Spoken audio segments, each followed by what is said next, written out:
जय जगन्नाथ जय जगन्नाथ जय जगन्नाथ। पंचविंश अध्याय संसार बंध विमोचन। परम भक्तिर लक्षण मातार प्रश्न से कपिल बोलती 25 अध्यायर। शौनक उवाच तत्त्वज्ञ कपिल महर्षि जन्म होइले मर्त्ये आसी। जन्म वर्जित से अटंती आत्मा रे ज्ञान प्रकाशंती। पुरुष श्रेष्ठ से अटंती जोगिंक मध्य जोगपति। ताहांक चरित शुणुछि मो आत्मा संतुष्ट न हुछि। भक्ति रुचिर रूप धरी आत्म माया रे जा करी। से सबु कह मो आगरे ताहा मु शुणिबि श्रद्धारे। सुत उवाच मुनि पचारिलु जाहा विदुर पुछिथिले ता। मैत्रेय तांकु कहिथिले एबे कहुछि शुण भले। मैत्रेय उवाच पिता अरण्य गले जहूँ मातार प्रिय कार्य तहूँ। करिबा पाई से कपिल रहिले बिंदुसर तीर। तत्व मार्गर पारदर्शी अटंती कपिल महर्षि। निज सुतंकु देवहूति विनये एपरि पूछंती। देवहूति उवाच तू अज निर्गुण निर्लक्ष्य तो भक्त जने तू प्रत्यक्ष। आदि पुरुष तू ईश्वर जे अंध तम प्राणी करम। जीवर परित्राण वर्ते तो अवतार ए जगते। स्थिर स्वभाव मुहि मंद न जाने आत्मा बल मंद।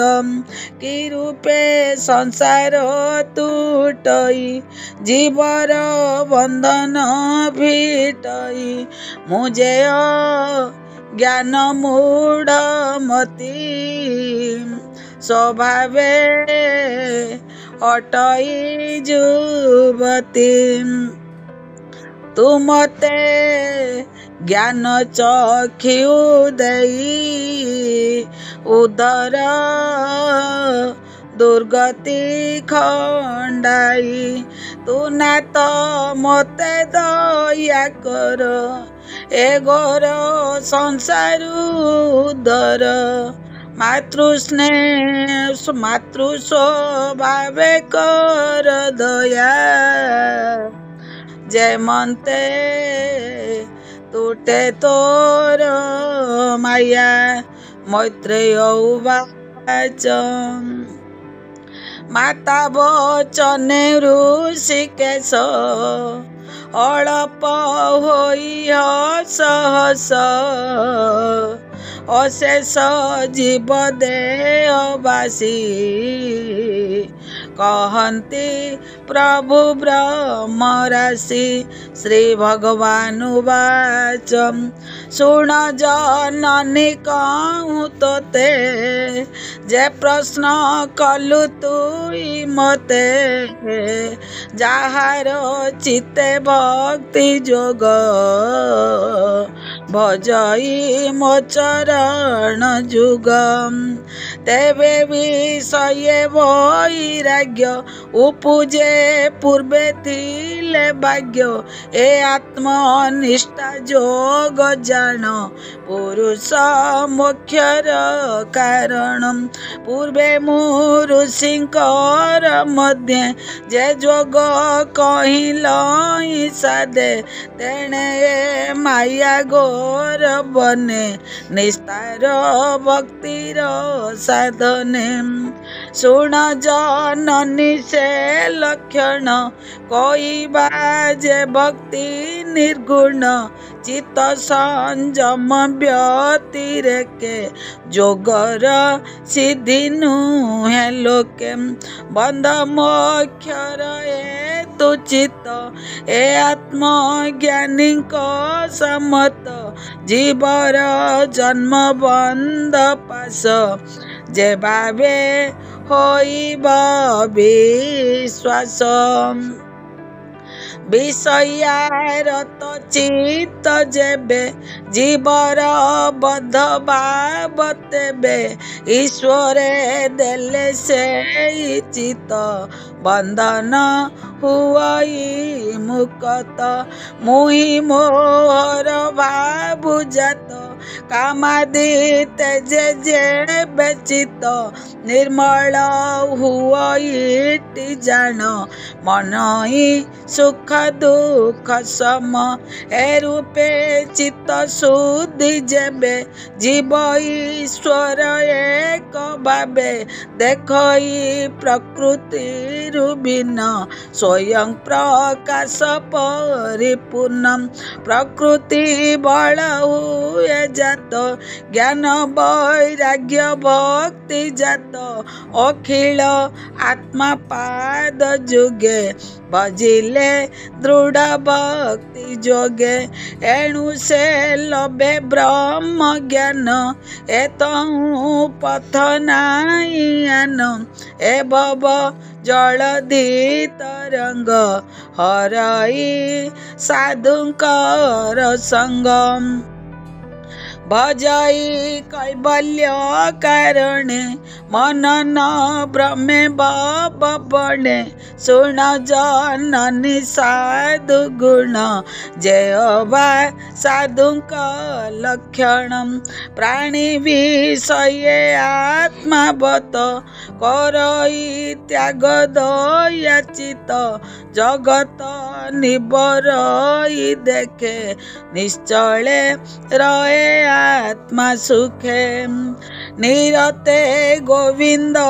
चरणे स्तुति कीर्तन अनुक्षणे दारा स्वजन सुत धन गृह पेकी चले बनम सकल कर्म तेजी दृढ़े मो भावे मजिए अति गाढ़े मरूप गुण कर्म जेते श्रवण कीर्तन निरते हेमंत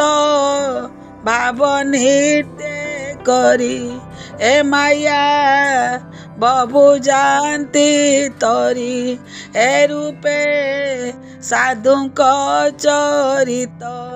समस्त संग विवर्जित हेमंत भक्ति जन संग करी तू तर एक तरंग भक्त जन संग जेबे करई ब्रह्म खंडे तेबे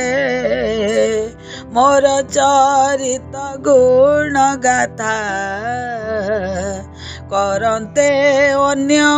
अन्य चिंता शुणी शुणाई अश्रुधारे आनंदे पुलक शरीरे निरते श्रद्धा भक्ति बढ़े भव बंधन पास छिड़े अशेष जन्म भाग्य दये तार प्रथमे श्रद्धा हुए ताहू पजे रति भक्ति मोहर लीला कर्म चिंती वैराग्य हुई प्रकाश प्रकृति गुण जार नाश ज्ञान वैराग्य भक्ति बले सकल समर्पे मोठारे तेबे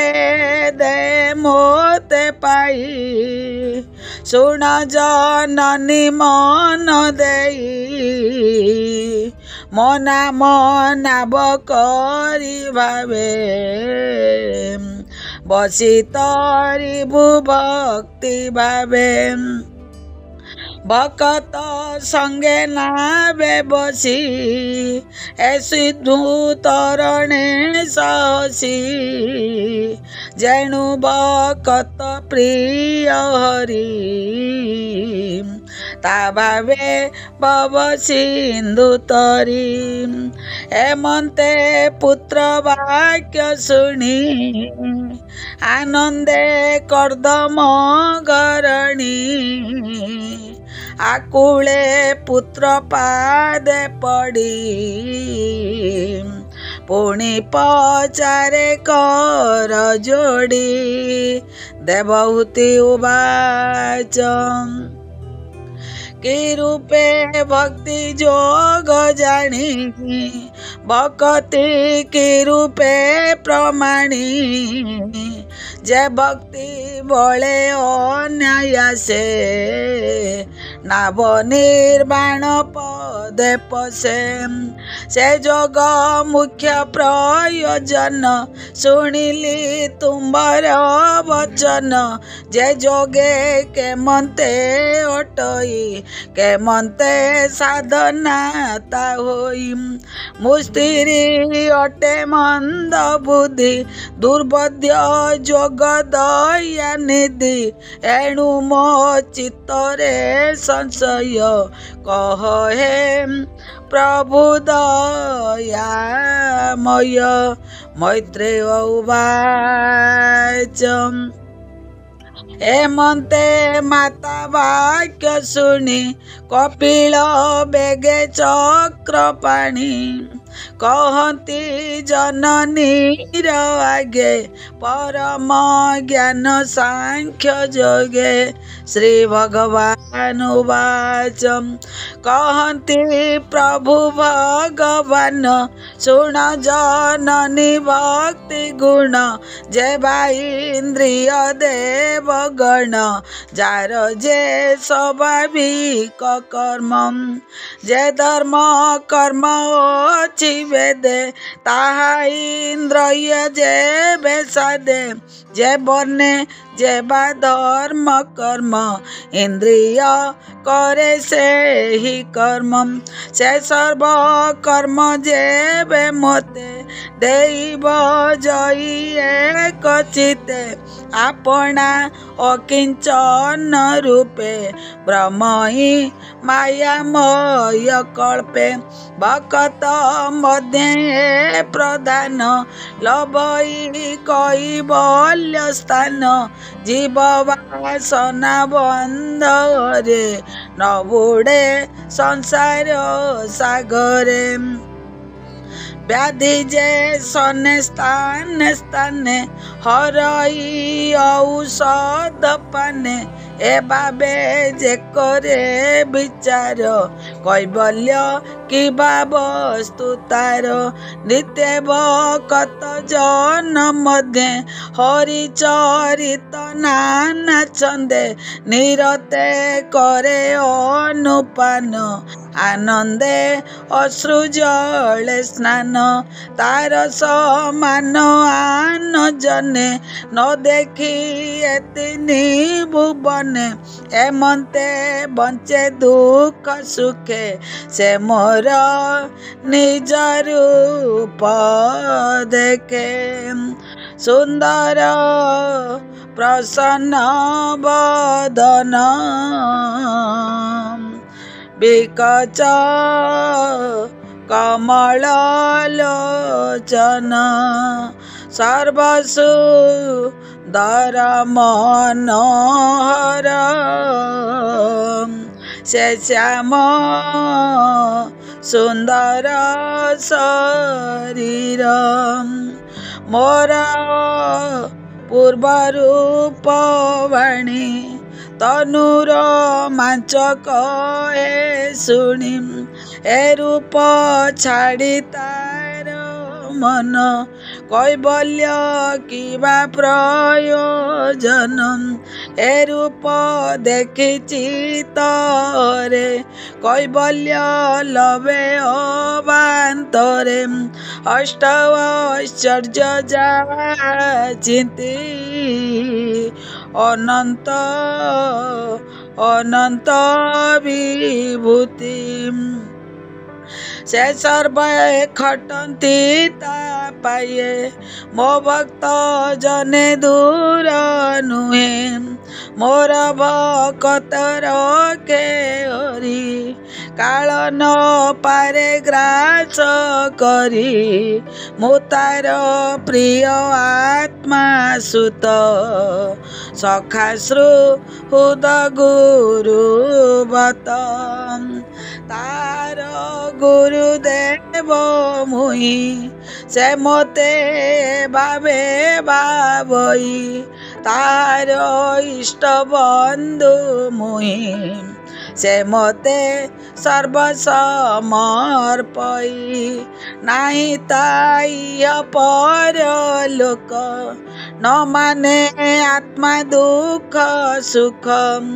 एकांते भक्ति बले मोते मन वचने नित्य चिंते सर्वसमर्पिय वीरते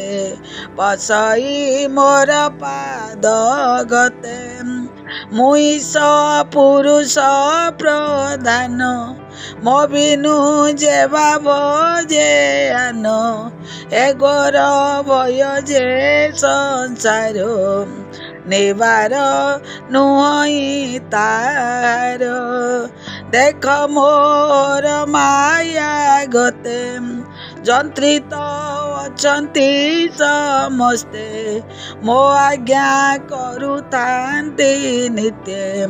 नित्य जंत्रित भय चिते देख पवन मोर डरे बहई बाह्य आभ्यंतरे मो बये उदय दीन कर मोडरे वर्षे सुनाशिर मो बये जमदंड धरे मृत्यु सकल प्राण हरे मोडरे जे बाजा भक्षे अग्निदय प्रत्यक्षे ईशांक दिशई अग्निदय प्रत्यक्षे शशांक दिशई आकाशे प्राणिक मन जे आश्वासे हेमंते महाजोगी जने जंत्रित मोर वचने सेवंती मोर चरणे संसार पार भक्ति मने करंती प्राणी हित नित्य अन्य भावे जगते से दया सागर मुरारी माता भी सये दया करी जेते को हिले उपदेश सृजन जनेणे रस तृतीय स्कंदे भागवते जीवर परित्राण वर्ते विष्णु चरित सुदारस कहई जगन्नाथ दास सृजने नद रिबदोष मुतुम्ब दासंकर दास इति श्रीमद्भागवते महापुराणे पारमहंस्यां संहितायां तृतीय स्कंदे कपिल देवहूति संवादे भक्ति योग कथनं नाम पंचविंश अध्याय आसंता काली षड्विंश अध्याय भीमस्यापि रणे भंगो मुनेरेपि मतिभ्रम जदि सुदं मसुधवं मम दोष न विद्यते। जय जगन्नाथ जय जगन्नाथ जय जगन्नाथ।